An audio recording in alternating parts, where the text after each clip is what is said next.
right, Madison, I am the video going. All right. So, like Miss Angel said, I'm Madison Mack. I was a 2008 graduate of Columbia High School. I was supposed to be 2009. High school wasn't exactly my favorite thing, so I got out of here a little bit early. But I spent my time in school going to Hudson Pep and then Foster and then Longview High School. And then after I graduated, I wasn't, fully ready to go anywhere. And so I spent a year going to Kilgore, earned a lot of credits there, did, a lot of schooling, basic stuff, get it out of the way. Two things that are great about that: small class sizes, way cheaper tuition, and nobody cares where you get your basics. So if you don't have a plan after this, not a bad thing to spend some time getting credits where you can focus at home, everything like that. So I did that for a year, and then I went to A&M for 3 years. I saw an Ivy over here. So I was there until 2012, and then I graduated there and went to Dallas, where I went to dental school for 4 years. And then I graduated, and I've been home in Longview working for about 3 years. So I'm a general dentist, which means I do like fillings, crowns, where you see you get your teeth cleaned.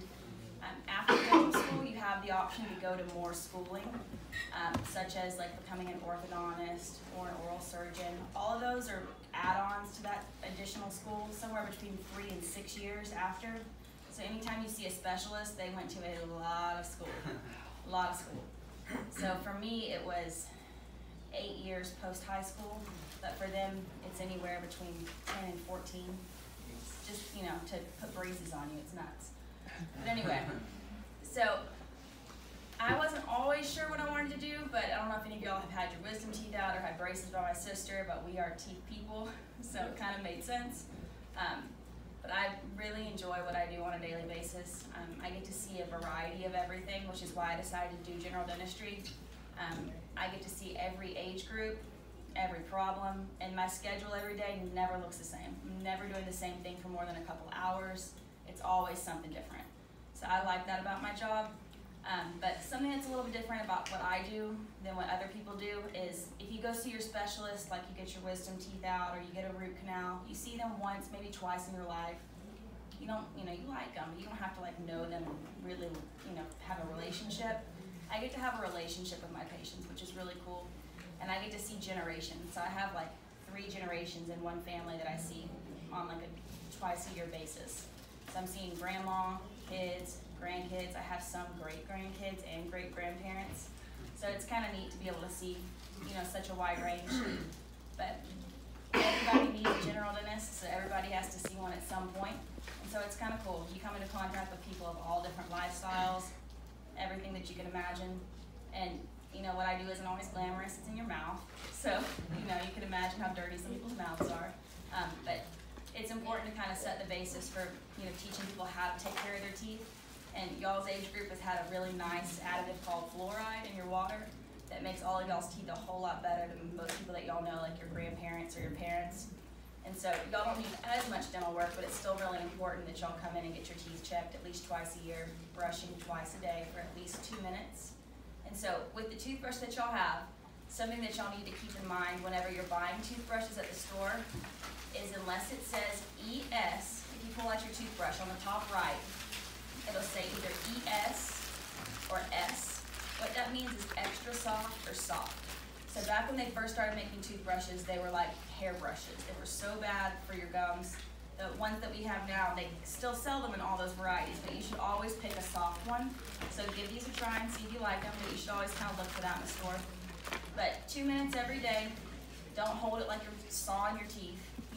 Hold it like you're holding a pen. Just do small circles all around your mouth. But as for, schooling and how you get where you're going to be, I wasn't sure that's what I wanted to do. And so when I was in school at A&M, I decided to start working at some dental offices just to see, what does that look like? What am I looking at doing on a daily basis? But there's no way for you to ever figure out, am I going to be good at this? Because you can't practice until you're a dentist. So it's kind of a gamble, but I really love what I do.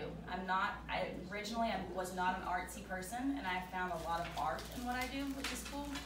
So if you're kind of an artsy person, but you like sciences too, it could be a really good fit for you. The schooling, it sounds long, but it's really not. It's kind of broken up just like middle school and high school. Everyone goes through it. Everybody's going through it together. And there's a camaraderie when you get to like a higher up education, because there's only like 100 of them. So just like this classroom, but 100 people sitting alphabetical order, so you sit with the same people every day for 4 years, and you become like a family. And so it's nice. I love what I do. The schooling for the first couple of years of dental school is really hard, but there's a joke, D for dentist, because you still make it through, which sounds horrible, but you're taking like 30 to 35 college credit hours per semester, and it's all sciences. And so it's a lot at once, and everyone's just struggling and doing it all together. And at the end of the day, you go have a lot of fun together, and then come back the next day and do it all again. But 4 years flew by so fast. I can't believe I'm already home and working. And now I'm thinking it's been 3 years, and that's crazy. Because like I was saying, I remember being in these classrooms. So it's been a blessing. I love it. But I'm open to asking or answering any questions y'all might have about anything really. I have a question about, you said there's water, fluoride in the water now. Like my child only drinks bottled water because our water in Harleton is really bad. Yeah. So what about bottled water?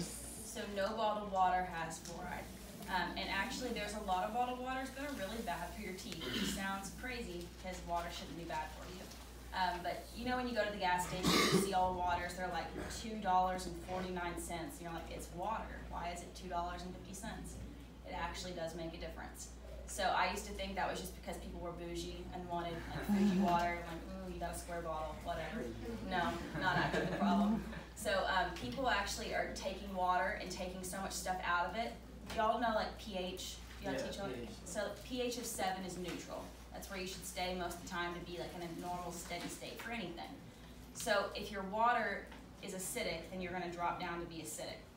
So whenever you're eating or drinking anything, your body goes from 7 and drops down, which is fine if you give yourself some time to buffer back up to 7 in between eating or drinking anything, really. And so say you have breakfast and then you aren't gonna eat till lunch, great. If you're doing anything like coffee, soda, or some bottled waters in between, you stay in that acidic state. So you can make cavities at a pH of 5.5, which isn't that far off from 7. But stuff like any juice, anything that has carbonation, coffee, all of that will drop you down and keep you there. But it's not to say you can't have it at all. It's totally fine to have that stuff. You just have to figure out when it makes the most sense to do it. So you can have a soda, no problem. But it's better to sit there and drink the whole thing at once than to have it like a giant Sonic drink, and sip it here and then sip it in the next class and the next class, because you're just staying in that state. And so that's kind of like the caveat. So what fluoride does is there's a thing called hydroxyapatite in your saliva, and fluoride is able to bind to that, and it makes the pH of your mouth go up a little bit, and it makes other things that are bad not be able to bind to that. So fluoride itself doesn't really have anything to do with anything. It just blocks other things from hurting your teeth, but it makes them like a really strong shell. So when for instance, if I'm drilling into like your tooth feels very drastically different than their teeth, because y'all didn't have fluoride like they have it in the water. And so drilling into y'all's teeth, it's like you're hitting rocks, and you finally break through. Y'all is butter. So fluoride does a lot to the outside of the tooth. I know. Are you getting enough fluoride just brushing? I mean, like if my son's never drinking the water. So the fluoride in the water, it's important because you're ingesting it, but they don't really recommend that you do like fluoride, like how they have baby formula fluoride water. Mm-hmm. They don't really suggest that you do that. You just need to incorporate it into the toothpaste and maybe even like a fluoride rinse. Okay. They have fluoride varnishes and stuff that your dentist can put on you, or they even have extremely fluoride, like parts per million or really high toothpaste, and that wouldn't be a bad idea. There's definitely a difference in people that ingest it and who don't. There's no fluoride in your bottled waters. As for what bottled waters are best for you, Dasani and Osarka are horrible, which sucks because they're pretty reasonably priced. Nestle Pure Life is a good one that's reasonable, but it has to say Pure Life because the other Nestle's are not good for you. So that's the only one that's still like around $1 at a gas station. Everything beyond that kind of gets a little bit more expensive. So the Life Waters, have y'all seen those with like little portraits on them, kind of like murals? That one's a good one. And the Core Water that's kind of shaped like an hourglass, that's a good one.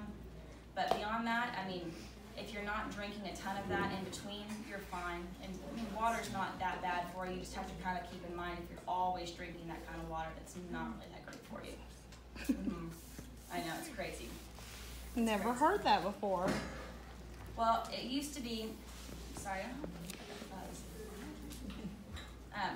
it used to be like bodybuilders were the people that were like, you need alkalinized water, which means above 7, and that was all for like fitness stuff.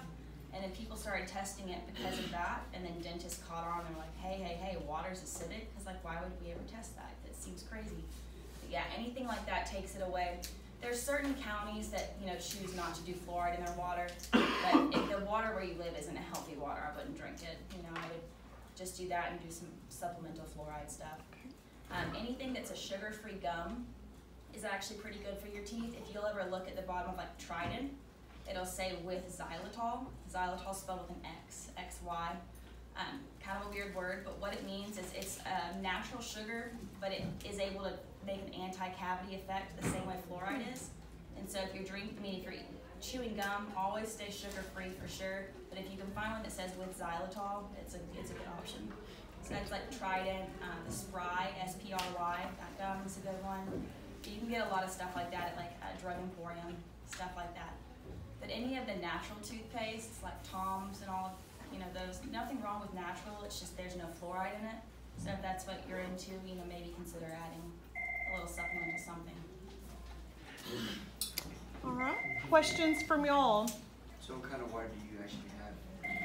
I'm a firm believer in tap water. And Longview actually wins awards for how filtered and good our water is. And it comes from Lake Cherokee, so if they can make that water be really good, I'm all in. It's free.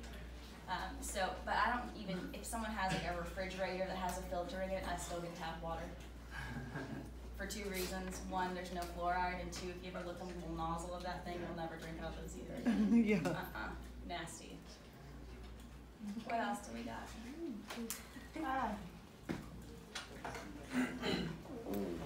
Go ahead, Edwin. I heard that, what was I supposed to say? You said that you didn't practice until you actually become a dentist. So how is that? You know, because like doctors practice before or like all that stuff? Well, we do in school. So after 2 years, so your first year you do like dentistry on a tabletop on little molds of teeth. And so you practice doing the stuff and your teachers check it and it's fun. And then the next year they put you in a simulation lab where you have this little dummy that lays back and you have like 2 arches of teeth that magnet and go in. And they have cheeks that you have to deal with and stuff like that, but you're not dealing with saliva and all of that yet. So very different, but that's the point where they're putting you up in the clinic to help older students so you get an idea of what it's like. And then your 3rd and your 4th year of dental school is when you're seeing patients full time. You have class in the morning and then you go see patients. And as you progress in school, you have less and less class and more patients. But they're pretty nice. They usually start you out with denture patients because you can't really mess that up too much. So kind of taper up. But yeah, there's no way of really testing, you know, are my hand skills good? Do I have steady, you know, ability, you know, anything like that? Do I do well with blood in the mouth? I mean, you don't really know until it's your fault or you're looking at it. And so it's a little different. That, and there's a strength factor in a way. I mean, girls in my class, you have to do everything to graduate school. So you have to pull a bunch of teeth, do root canals, bend wires like you're going to be an orthodontist, all this stuff.